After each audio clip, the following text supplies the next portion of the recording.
জুমার দিনের সবচেয়ে গুরুত্বপূর্ণ আমলগুলোর মধ্যে থেকে একটা হলো এমন একটা আমল যে আমলের ফজিলত এত বেশি, আল্লাহর জমিনে যত আমল আছে ফজিলতপূর্ণ, অনেক উলামায়ে কেরামের মন্তব্য হলো এই রকম বেশি ফজিলতপূর্ণ আমল আর দ্বিতীয়টা নাই। আমলটা কি বলবো?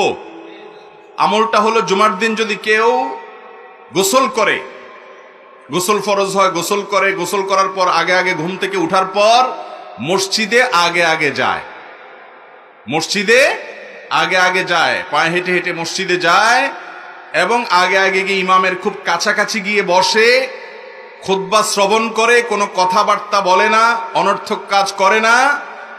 এই কাজগুলো যদি কেউ ঠিকঠাক মতো করে তার প্রতি কদমে 1 বছর, কোন কোন বর্ণনা আর অনেক বেশি বছরের কথা বলা হয়েছে, ইবাদতের সওয়াব সে পাবে।